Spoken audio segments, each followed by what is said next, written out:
सो next हमारा topic है preparation, properties, bonding and applications of some organometallic compound. इसमें जो पहला हम ऑर्गेनोमेटेलिक कंपाउंड पढ़ेंगे कैटेगरी में, दैट इज ऑर्गेनोलिथियम कंपाउंड। तो पहले थोड़ी सी इसकी इंट्रोडक्शन कर लेते हैं। Organolithium compound highly reactive, okay, बहुत ही इंपॉर्टेंट रिएजेंट है to be used in organic as well as in organic chemistry. अब आते हैं इनकी नेचर की तरफ। They are soluble in hydrocarbon, again we have done, they are readily prepared, और सबसे इम्पॉर्टेंट चीज़ है कि they are polymeric in nature. आगे आते हैं प्रेपरेशन की तरफ। Because they are sensitive toward, very sensitive toward air. Air में क्या होती है? ऑक्सीजन। तो क्योंकि बहुत ही इनकी सेंसिटिविटी है, इसीलिए व्हेन दे आर प्रिपेयर्ड तो हमें क्या चाहिए? We need inert atmosphere. तो जिसको बनाने के लिए वी कैन यूज इधर नाइट्रोजन और सम नोबल गैस जैसे कि आर्गॉन यूज की जाती है। अब आते हैं इसके मेथड ऑफ प्रेपरेशन की तरफ। So basically there are total 7 methods of preparation. तो कम से कम कोई 3, at least 3 must be learn. So there are 7 methods. First method is direct synthesis. तो हमने मेटल ली और हमें चाहिए RX, तो यहाँ पे क्या बन जाएगा? R lithium plus we need 2 molecules of metal, और एक निकल जाएगा लिथियम X। आगे ये इसकी एग्जांपल है। Solvent we can have light petroleum, cyclohexane, benzene. Second is reaction between lithium and some organometallic compound that should be a mercurated. तो हमने क्या यूज किया? 2 molecules of lithium plus mercurated compound, यानी कि ऑर्गेनोमर्करी। और क्या होगा? एक तो बन जाएगा लिथियम R, ठीक है, इसके 2 मॉलिक्यूल्स बनेंगे। सेकंड जो मरकरी मेटल है वो लास्ट में रिटेन हो जाती है। Next is metal halogen exchange. तो हमने यहाँ पे क्या किया है? हमारे पास देखा जाए यहाँ पे है फिनाइल आयोडाइड, और ये हमारे पास ऑलरेडी एक ऑर्गेनोमेटेलिक कंपाउंड है जिसमें कि लिथियम कार्बन बॉन्ड प्रेजेंट है। बट सपोज ये हमारे पास एलिफेटिक कंपाउंड है, ये एरोमेटिक कंपाउंड है।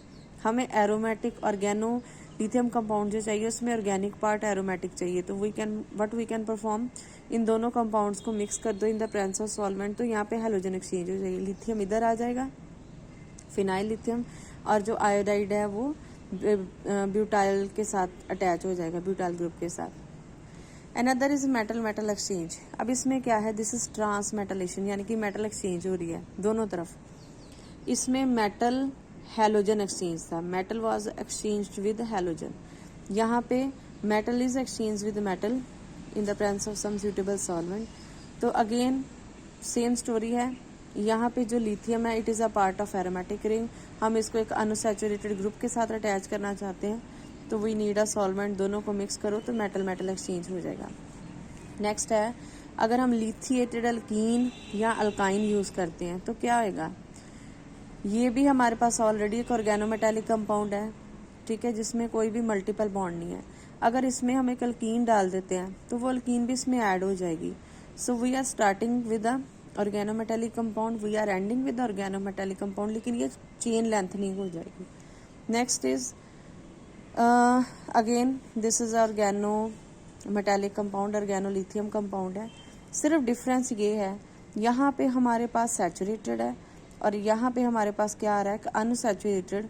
तो इसमें क्या है? लेट्स से हमने ऑर्गेनोलिथियम कंपाउंड को मिक्स कर दिया एक ऐसे कंपाउंड के साथ which is highly acidic. Acidic means it can easily give H positive ion. तो जहाँ से H पॉजिटिव आयन जाएगा वहाँ पे लिथियम अटैच हो जाएगा। ओके, अगेन तीनों के तीनों हाइड्रोजन दे आर ऑल्सो। तो ये हमारे पास देखा जाए तो मल्टी, यहाँ पे हमारे पास पॉली मेटल है, 3 4 लिथियम है। Next is poly halogenated lithium. तो पॉली हेलोजिनेटेड का मतलब now we are expecting a compound जिसमें बहुत सारे हेलोजन्स होंगे और एक हमारी मेटल होगी। सो फॉर एग्जांपल हम ये ले रहे हैं हमारे हाइड्रोकार्बन कंपाउंड, प्लस हमने डाल दिया लिथियम, ब्यूटाइल लिथियम, टेट्राहाइड्रोफ्यूरन सॉल्वेंट है, और बहुत ही कम टेम्परेचर -60 पे हम काम करेंगे। तो simply one of the hydrogen atom will be replaced by lithium, और ये जो हाइड्रोजन है ये ब्यूटाइल ग्रुप के साथ क्या बन जाएगा? This will be a butane, alkane बन जाएगी। Same story here. So next are the properties. तो प्रॉपर्टीज में सबसे पहले चीज जो अपने माइंड में रखनी है that is organolithium compounds they are more reactive than RMGX। RMGX क्या होता है? Grignard reagent. अब आते हैं इसकी फर्स्ट प्रॉपर्टी की तरफ। तो अगर हमने हेलाइड्स ले लिए, फॉर एग्जांपल बोरोन क्लोराइड, तो यहाँ पे क्या होएगा? ट्रांसमेटलेशन होगी। ट्रांसमेटलेशन का मतलब क्या है कि यहाँ पे हमारे पास जो लिथियम ऑर्गेनोमेटालिक कंपाउंड है it will be converted into a simple halide, lithium chloride बन रहा है। अगर आप सीधा हेलोजन से रिएक्शन करोगे तब भी सेम प्रोडक्ट है। अगर आप किसी प्रोटोन डोनर के साथ रिएक्ट करोगे, यानी कि आपने कोई ऐसा कंपाउंड लिया है that can give H positive ion, तो जो लिथियम है वो R और H का रिएक्शन करवा के हाइड्रोकार्बन बना देगा और खुद ये मेटल आयन की फॉर्म में एग्जिस्ट करेगा। देन अगर आपने कार्बन मोनोऑक्साइड के साथ रिएक्शन करते हो तो एक कीटोन और एक लिथियम कार्बोनाइल बनेगा। अगर आप कार्बन डाइऑक्साइड के साथ रिएक्शन करते हो तो carboxylic acid plus lithium hydroxide बनेगा। Then if we use alkyl iodide, alkyl iodide लेंगे तो क्या आएगा? ट्रांस हैलोजिनेशन, ऑब्वियसली आई इधर आ जाएगा, R और R क्या बन जाएंगे? हाइड्रोकार्बन। अगर हम मल्टीपल बॉन्ड यूज करते हैं तो इसमें जो हमारा ऑर्गेनोलिथियम कंपाउंड है इसको हम अलग अलग तरीके से यूज कर सकते हैं। फॉर एग्जाम्पल अगर हमारे पास आइसोपरीन है then it act as a catalyst, और आइसोपरीन की क्या बन जाती है? Poly isoprene which is a synthetic rubber. Then अगर हम आर लिथियम को, ये compound this is unsaturated compound NN dimethyl formamide, इसके साथ रिएक्ट करवाते हैं तो हमारे पास 2 स्टेप्स होने के बाद जो एंड प्रोडक्ट होएगा that will be aldehyde, right. Similarly अगर हम अल्काइल नाइट्राइट यूज कर रहे हैं then we will end with ketone. उसके बाद डिपेंडिंग अपॉन अगर यहाँ H की जगह पे R है तो एल्डिहाइड नहीं कीटोन बनेगा। Next is metalation. तो मेटलेशन में क्या है? बेंजीन की मेटलेशन की जा सकती है यूजिंग ऑर्गेनोलिथियम कंपाउंड, ठीक है। बट प्रॉब्लम ये है कि अगर आप ये रिएजेंट यूज करते हो it is extremely slow process. अगर आप यूज करते हो tetramethylene diamine which is TMEDA short form इसकी, तो उस केस में ये रिएक्शन फटाफट स्पीड अप हो जाता है। नेक्स्ट आते हैं, अगर हमारे पास ये एक्टिवेटेड एरोमेटिक कंपाउंड है, एक्टिवेटेड इसलिए क्योंकि बेंजीन रिंग के ऊपर ये जो ग्रुप है इसका कुछ इफेक्ट है, it is having -I and +R effect. So due to the presence of these effects ये जो बेंजीन रिंग है इट इज हाईली एक्टिवेटेड। तो अगेन इस तरह के कंपाउंड्स में जैसे वो मिथाइल की जगह पे ये भी हो सकते हैं सब्स्टिट्यूएंट। अगर हम ब्यूटाइल लिथियम डालते हैं तो सिंपली क्या होगा?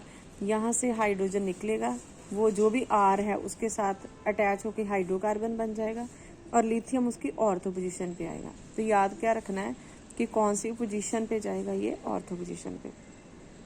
Next is structure of tetramethyl lithium. तो जो लिथियम अल्काइल कंपाउंड्स होते हैं, number 1 they are covalent in nature, number 2 they are polymeric in nature, mostly tetramer और hexamer in all the states like solid, liquid and vapour phase.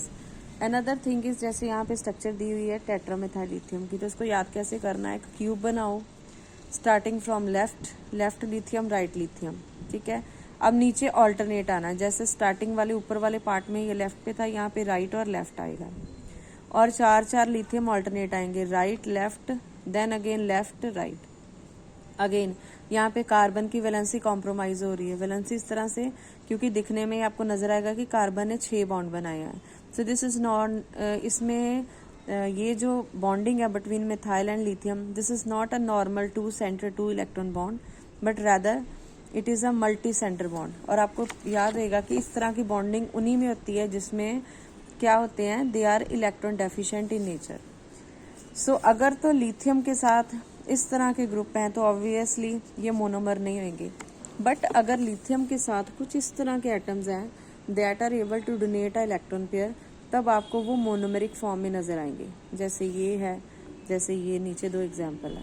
Reason being क्योंकि यहाँ पे जो donor atom है ये lithium की इलेक्ट्रॉन डेफिशिएंसी को क्या कर देता है? कम कर देता है। As a result of this यहाँ पे मल्टी सेंटर बॉन्ड नहीं, यहाँ पे नॉर्मल 2 सेंटर 2 इलेक्ट्रॉन बॉन्ड होंगे। So tetramethyl lithium it is example of electron deficient multi centre bond and these are the, तो यहाँ पे टेट्रामर होएगा और यहाँ पे क्या आएंगे? मोनोमर्स। सो नेक्स्ट हम आते हैं इनकी एप्लीकेशन की तरफ। Organolithium compound they are they are used as valuable synthetic reagent, और बहुत सारे इंडस्ट्रीज और लैब में काफ़ी सारे प्रेपरेशंस में इसको यूज़ किया जाता है। इवन काफ़ी केसेस में ग्रिग्नार्ड रिएजेंट को सब्स्टिट्यूट किया जाता है with organolithium compound. Means in place of Grignard reagent we can use organolithium compound, क्योंकि इसके 3-4 बेनिफिट है। ईजी टू हैंडल, ज़्यादा स्पीड है और मोर यील्ड है। Another thing, organolithium compound they are used as alkylated as well as arylating agent. Alkylated का मतलब are group देते हैं, एराइलेटेड का मतलब ER ग्रुप देते हैं। These are the reaction. और है जी, they are used as a polymerization catalyst. इसमें हम इस एग्जाम्पल को भी इंक्लूड कर सकते हैं जिसमें हमने आइसोपरीन से पॉलीआइसोपरीन बनाई थी। And there are 2-3 more examples. Next, एक अनदर कैटेगरी ऑफ पॉलीमर्स होते हैं जिनको हम कहते हैं ब्लॉक कोपॉलीमर्स, तो उसकी सिंथेसिस में भी हम इनको यूज करते हैं। Then in organic chemistry these are the important precursor. Precursors का मतलब होता है मोनोमर्स, रिएक्टेंट्स, स्टार्टिंग रिएजेंट, तो उसको हम टेक्निकली क्या बोलते हैं? Precursor. So that's all about organolithium compounds.